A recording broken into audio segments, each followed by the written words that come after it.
le thème qui a été choisi s'appelle Stabilité des institutions et sécurité humaine.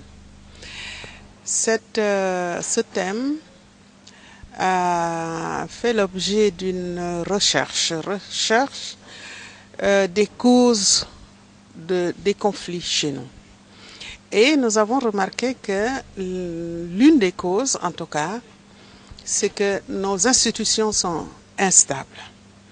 Nos institutions sont instables parce que parfois la règle fondamentale qui fait nos institutions, ou qui est le lit de nos institutions, est souvent tripatouillée à des fins tout simplement politiques ou parce que tout simplement la personne qui est là veut se maintenir au pouvoir. Et l'autre constat, c'est que la société civile, qui doit être un contre-pouvoir, ne joue pas souvent son rôle à ce niveau-là par ignorance tout simplement. Parce que soit les institutions sont très loin, soit parce qu'on pense que de toutes les manières, c'est l'affaire des politiciens ou des députés qui doivent réagir à cela. Mais alors, c'est en ce moment-là qu'on s'est dit, il faudrait leur donner les moyens de pouvoir réagir à ces tripatouillages institutionnels. Naturellement, il n'y a pas que les tripatouillages institutionnels. Il y a plusieurs facteurs. Il y a les facteurs juridico-politiques, ce que je viens de nommer. Il y a des facteurs socio-économiques. Une grande pauvreté peut être aussi à l'origine d'une instabilité. Etc., etc. Alors, en analysant tous ces facteurs-là, on s'est dit on allait donner les moyens à la société civile de jouer son rôle pleinement.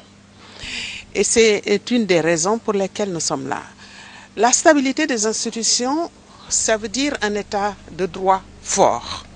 Un état de droit, lorsqu'un état de droit est fort, la sécurité humaine est garantie. Donc, pour renforcer la sécurité humaine, il faut renforcer l'état de droit. Donc, c'est, ramasser la raison de la formation que nous faisons. Maintenant, votre deuxième question, pourquoi la formation a lieu ici en Casamance? Il y a une instabilité qui s'est posée ici depuis 31-32 ans bientôt.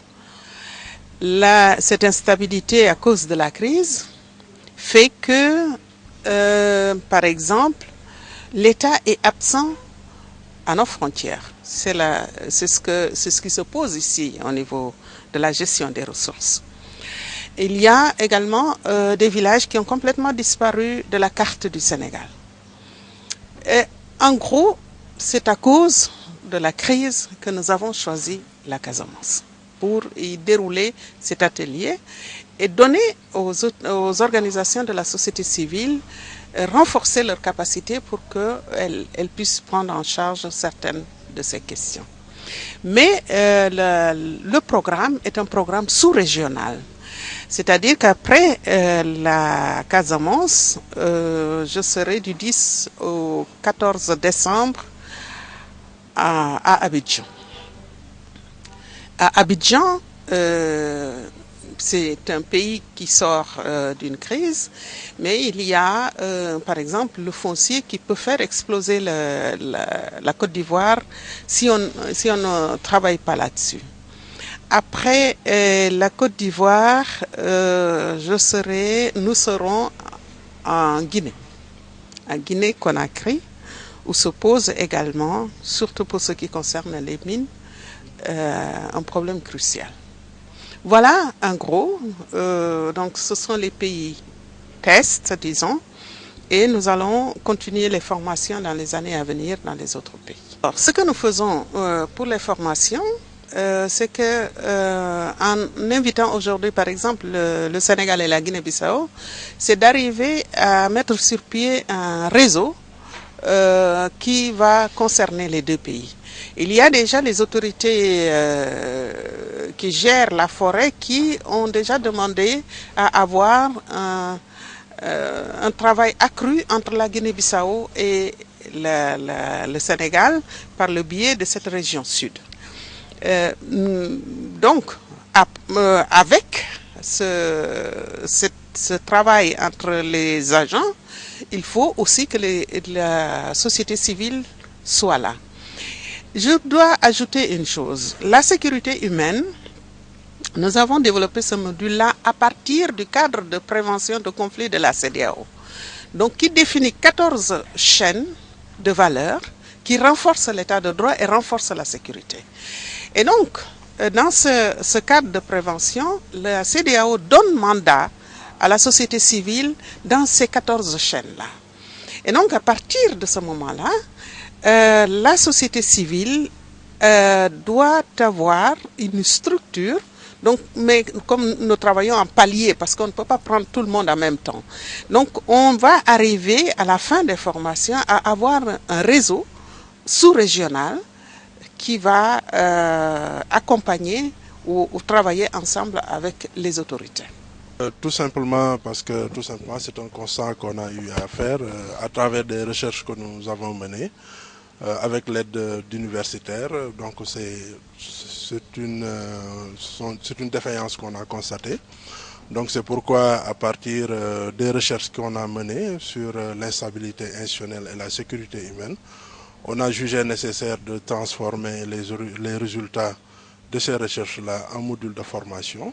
Et maintenant, nous essayons maintenant de regarder comment capaciter la société civile qui évolue dans ce domaine, dans le domaine de l'instabilité institutionnelle et sécurité humaine, et regarder dans quel cadre, en collaboration avec l'État, consolider la gestion de la gouvernance politique et la gestion aussi de la gouvernance économique et la gestion de la gouvernance sécuritaire, au moins pour sauvegarder l'Afrique de l'Ouest.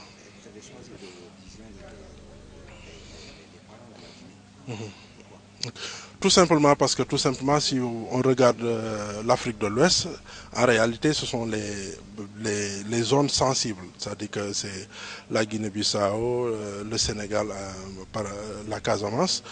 En parlant du Sénégal, si vous regardez aussi, il n'y a pas très longtemps pour la Côte d'Ivoire et actuellement aussi pour le Mali, et aussi bien avec les élections aussi, on nous constate aussi une certaine instabilité aussi en Guinée. Donc nous avons jugé nécessaire à travers maintenant cette formation. Là, c'est la première étape. On a commencé d'abord par Ziguinchor et après on ira en Côte d'Ivoire, en Guinée. Et on va terminer maintenant comment dirais-je, au Mali. Donc l'approche, c'est tout simplement en capacitant maintenant les sociétés civiles, c'est-à-dire que des zones ciblées.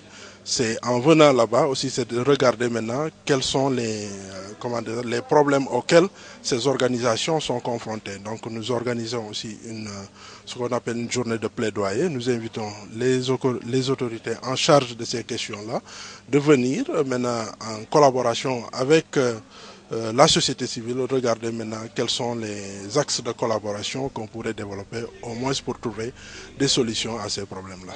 Vous avez eu le sentiment aujourd'hui que... Tous ces problèmes-là, nous visons tout simplement l'Afrique de l'Ouest. La Gambie, tout simplement, fait partie aussi. Nous travaillons aussi en étroite collaboration avec la société civile gambienne. Donc, nous sommes prêts aussi à faire ce travail-là pour la société civile gambienne. Donc, inviter les autorités, regarder maintenant comment, parce que tout simplement, nous, ce que nous visons, tout simplement, c'est comment rendre stable, c'est-à-dire que nos pays. Parce que tout simplement, vous n'êtes pas sans savoir qu'il y a des chocs exogènes, que lorsque ces chocs, maintenant, tous ces pays-là, ça ne va que empirer la situation interne. C'est ce qu'on appelle le terrorisme actuellement, avec la circulation des armes, il y a le drogue, ainsi de suite. Donc maintenant, pour sauvegarder les populations de ces problèmes-là, nous sommes obligés au niveau interne, au moins de regarder maintenant comment favoriser une collaboration pour qu'au moins qu'il y ait une instabilité à l'intérieur de ces territoires-là.